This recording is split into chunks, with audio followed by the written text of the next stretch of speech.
Hey everyone, so we're going to continue with another little short portion and then you're going to do some problems right afterwards. Okay, so now let's practice graphing. And don't laugh at how horrible my circles are going to be, especially because I'm trying to draw this on a computer and not a flat piece of paper, so it's going to be very interesting. So now we want to graph. So think about the information that we would need if we want to graph. We probably need to figure out what the center is. And we probably need to figure out what the radius is equal to. So then we could kind of graph from there, okay? So looking at this equation, it looks kind of funky because it doesn't look like my previous equation, right? That has like plus and minus and like plus and minus. So it is looking a little funky, but it's nothing to worry about because if I just see x squared with nothing next to it, that means that there's a plus 0. And if I see a y squared with nothing next to it, that means that there is a plus 0. That's all that it means.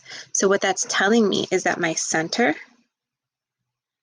is actually at the origin, is actually 0, 0. So when I don't see numbers attached to it, that's telling me that my center is at the origin. So that origin is like, like guesstimating right there. It's right there, approximately.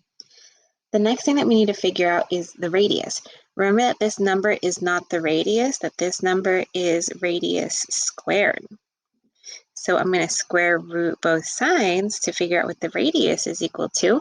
And that means that the radius is equal to what? Go ahead and write it down.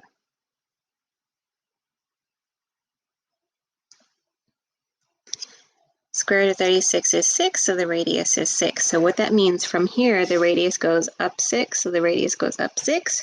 It also goes to the side 6. It also goes down 6, and it goes this way 6. So I like drawing it in all different directions. To see how I did that, I did up 6, over 6, down 6, and over 6 in all directions. So then, don't laugh here, this is probably going to look like a rhombus or horrible. I'm going to draw a circle to the best of my ability. It kind of looks like a Pokemon ball. But you kind of get the idea. Your circles are going to look better than mine because you are way better artists than me. But this is approximately a graph of the equation of the circle. That looks like a Pokemon ball. So let's look at another one, okay?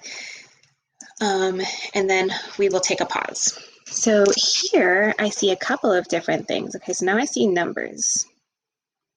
And those numbers are going to help me for the center. Remember that the center is opposite of the inside. So if I see a plus 1 for my x coordinate, that means it's actually a minus 1.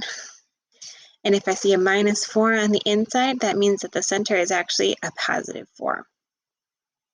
Also remember that that 9 is not the radius. So what do you think the radius is? Go ahead and give me a guess for what you think the radius is.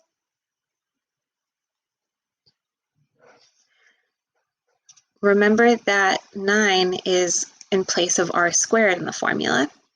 So we are going to square root both sides, and the radius is actually equal to 3, and I'm going to graph with this information. So negative 1, 4 is like right here. So I'm going to plot my circle from there. Radius is 3, so I'm going to do a radius of 3 in all directions.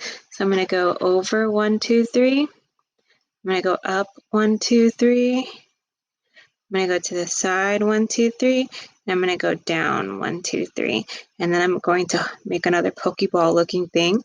And then there is my graph. Looks slightly better, but still looks like a Pokemon ball. Okay, so now it is your turn to try graphing. Remember the two things that you need. You need the center and you need the radius, so you can do the radius in all directions.